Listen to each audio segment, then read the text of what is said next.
Let's look at how to navigate a self-paced course in the GSLearn system. First, you're going to log into your GSLearn by going to the Girl Scouts Heart of Central California website and going to your My GS account. Once logged in there, you'll select GSLearn. When you're on your GSLearn dashboard, you will see courses that are recommended for you or assigned to you on your dashboard, as well as be able to navigate in the content library to find courses that you might be interested in. There are self-paced courses as well as live sessions. Self-paced courses can be done at your own pace. Some of the courses are videos or webinars that have been recorded that we think you might find interesting or topics that are relevant to you. Those usually only have one module, and when you click Start the Course, it'll run through the whole course.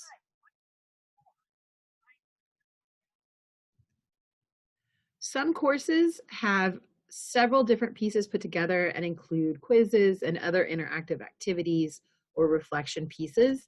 And so they're made up of several modules. You can see in this course, there's a lot of different modules as part of it. And each module is locked, so I can't move to the next one until the one before it is completed. If I've already started a course, I can click Continue this course, and it will start the course where I left off. Sometimes when you're moving your way through a course, you may have scrolled your screen down to no longer see the GSLearn navigation buttons. When you finish a module, you'll want to go up and click Next, and it'll take you into the next module.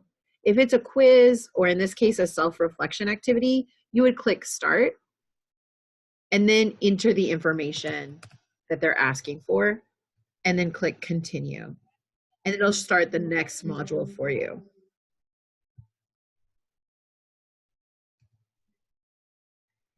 I can see my progress on a course, and I can click to the module that I want to start with, or just click Continue this course. Some courses also have additional references, so you can go to additional references to find those pieces. Thank you for taking a little bit of time to look at how to navigate self-paced courses in GSLearn. If you need help with troubleshooting, you can always reach out to our customer care team.